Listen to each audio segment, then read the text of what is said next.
नमस्कार दोस्तों, मैं हूं आपका दोस्त विनोद शर्मा और भिवानी के जहरगिरी आश्रम से एक और तस्वीर आपके साथ लेकर के आ गया हूं। दोस्तों, आपको ये पारद शिवलिंग दिखाई दे रहा होगा और इस शिवलिंग की खासियत ये है कि ये पारे से, यानी कि पारा जो धातु होता है, एक स्पेशल पारा होता है, उस पारद से बना है ये स्पेशल शिवलिंग। काफ़ी चर्चाओं का विषय आज महाशिवरात्रि के इस अवसर पर मैं स्पेशली लोगों का भी आकर्षण का केंद्र रहा। मान्यता है इसकी कि यहाँ जो भी जल अभिषेक करते हैं और जिस प्रकार से इसकी आस्था है, उतना ही भीड़ यहाँ पर जुटती है और लोग अपनी मनोकामना मांगने के लिए आज जलाभिषेक करने के लिए मंदिर में पहुंचे जहरगिरी आश्रम में। ये तस्वीर और महंत शंकरगिरी महाराज जी की ये तस्वीर आपको दिखाई दे रही होगी। मेरे साथ मौजूद हैं डॉक्टर अशोक गिरी महाराज जी, इनसे बात करेंगे।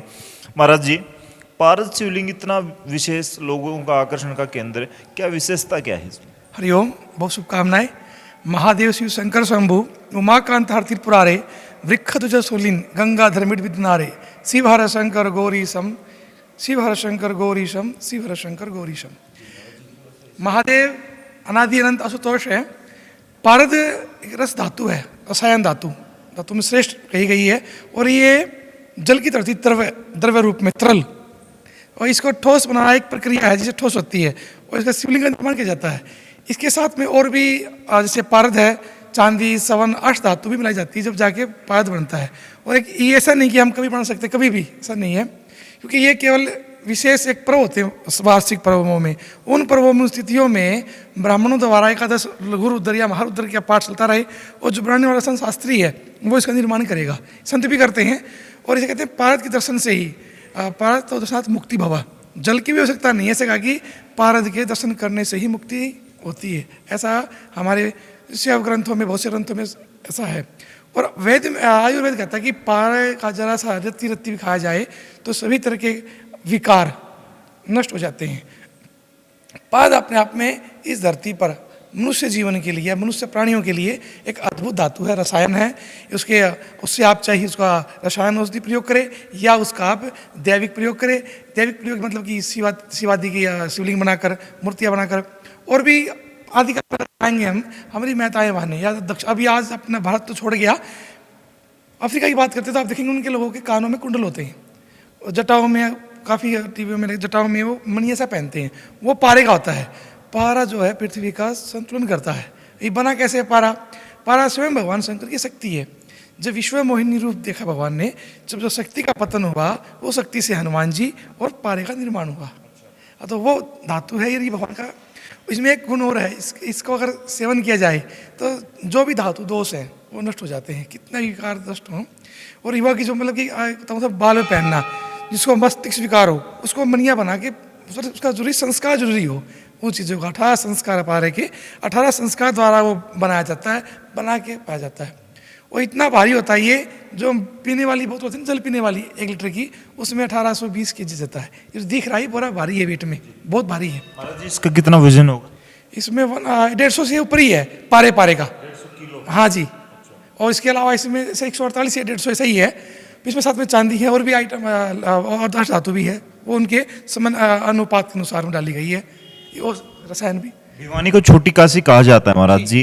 और भी मंदिरों में इस तरीके का पारद शिवलिंग होगा या फिर कितने, क्या कौन से विशेष मंदिरों में ये ऐसे पारद शिवलिंग की स्थापना की जाती है? पारद शिवलिंग की स्थापना ये एक सिद्ध समाधि में होती है, जो एक संत सिद्ध हो, ब्रह्मचारी हो, जो शिव का आदि भक्त हो। और भिवानी में नहीं है, अपने आसपास में नहीं है। और ये हमारे अखाड़े की परंपरा है। हमारे अखाड़े में, जूना अखाड़े में, हमारा जूना अखाड़ा हरिद्वार में शाखा है, वहाँ पर हरिहर आश्रम है, वहाँ पर पारद शिवलिंग स्थापना है। और वहाँ की एक मान्यता कि वहाँ उस आश्रम में, यहाँ तो सभी भैया जैसे शिवरात्रि थी, विशेष पर्वों पे हम छूट खोल देते हैं।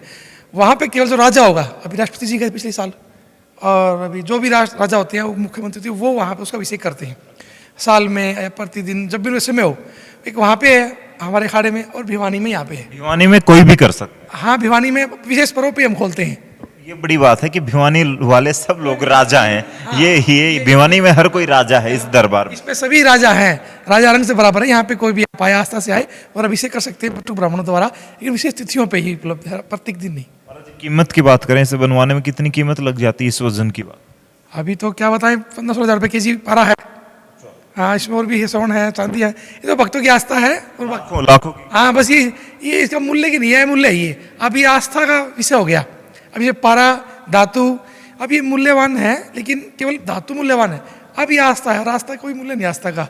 वैसे बहुत से चमत्कार भी हैं, होती भी हैं जिसको आस्था होती है। सब अभी डॉक्टर हैं जो जड़ से आते हैं अभिषेक करने से लेके, जीन से हैं वो जी हमें अभिषेक करना है काफ़ी, और अपने हरियाणा से बहुत, हरियाणा प्रांत से, हर स्टेट से कोई ना कोई अभिषेक के लिए आता है। वो समय लेते हैं, हम उसका टाइम देखते हैं किस समय करना है। मुझे भी एक डॉक्टर बाहर दिखाई दिए, उनसे मैं बात भी करूंगा कि मेडिकल साइंस के साथ जुड़े लोग भी इस प्रकार की संरचनाओं के साथ जुड़ जाते हैं, ऐसी आस्थाओं के साथ जुड़े होते हैं, तो क्या बड़ी वजह है, उनसे बात करूंगा। मेडिकल साइंस किस तरीके से देखती है इस चीज़ को। महाराज जी, बात करें, आज विशेष दिन है, महाशिवरात्रि का दिन है, तो कितने के भक्त यहाँ पहुंचे होंगे इस शिवलिंग के दर्शन करने के लिए, और स्पेशली यहाँ पर जलाभिषेक करने? सुबह सुबह भोर में यहाँ सभी संतों ने अभिषेक किया जल द्वारा और गोदूध के द्वारा। उसके बाद जो कावड़ लेकर आए थे उन्होंने अभिषेक किया। उसके पश्चात सभी लोगों ने जल डाला है। जब पूरा लगे जितने भी बहुत भीड़ थी यहाँ पे, उसके बाद हमने ब्राह्मण की व्यवस्था की। ब्राह्मण द्वारा जल चढ़ाया, लोगों भीड़ धक्का मुक्की ज़्यादा होने लगी थी, तो ब्राह्मण की व्यवस्था, ब्राह्मण जल चढ़ाए थे। संख्या निश्चित नहीं है, बहुत संख्या थी। सुबह 4:10 पे यहाँ प्रारंभ हो गया था और 1 बजे तक चलता रहा। कितने दिन पहले आपने स्थापना करवाई इसकी, और कहाँ से आइडिया वहीं जूना खाड़ा से आया? ये गुरुजी बताते थे कि ऐसे पारे का ये महत्व है, ये है। और हमारे एक परंपरा है, साधु नागा साधु थे गुरुजी हमारे, नागा साधु के समाधि पे रखते हैं शिवलिंग। तो हमारे आचार्य जी ने कहा, सिद्ध बाबा शंकरी कहते हैं अखाड़े में, भाई सिद्ध बाबा शंकरी गिरी के साधारण शिवलिंग नहीं, इनके तो पारे का शिवलिंग की व्यवस्था आप करना चाहिए। आपको 4 साल लगे या 40 साल लगे, तो अब इसमें 4 साल लगे इसकी व्यवस्था करने में, बनवाने में। तो स्पेशली कोई स्पेशल कारीगर होता है इसको तैयार? इसके उज्जैन में एक संत है हमारे जो महाकाल की भस्म तैयार करते हैं, तो रसायन शास्त्री बोलते हैं उसको, तो हम उसको पहले से शिव बाबा ही बोलते हैं, वो बनाते हैं। दोस्तों, भिवानी का ये पारद शिवलिंग जहरगिरी आश्रम में आपने देखा किस तरीके से जहरगिरी आश्रम को भक्तों ने जिस तरीके से मान्यता के साथ जोड़ा है, और लगातार यहाँ पर मैंने आपको दिखाया लाइव तस्वीरों में पिछले एक भंडारे के दौरान कि लाखों भक्त यहाँ पर आते हैं। बहुत बड़ा यहाँ पर भंडारा होता है, उत्तर भारत का भी बड़ा भंडारा कहा जाता है। लेकिन इस पारद शिवलिंग की चर्चाएँ आज इस महाशिवरात्रि के उपलक्ष्य में काफ़ी ज़्यादा हैं भिवानी और भिवानी के आसपास के लोगों के लिए। पारद शिवलिंग काफ़ी कम होते हैं, और इसकी खासियत जिस तरीके से महाराज जी ने बताई, उसके बारे में आपका क्या कहना है? क्या सच में जो लोग जानते हैं पारे की इतनी ताकत होती है, दूसरी धातुओं के बदौलत हम अपने बॉडी के अंदर जितने भी विषाणु और जो भी हमारी बीमारियां हैं उनको रोकती हैं क्या? तो आप बताएं इस चीज़ को, क्या पारे को जिस तरीके से यूज किया जा सकता है हमारे शरीर के, हमारी बीमारियों के बारे में आप क्या कहेंगे? इस वीडियो को शेयर करें, कमेंट बॉक्स में अपनी राय जरूर दें। क्या पारा इस तरीके से आपके जीवन में बदलाव ला सकता है?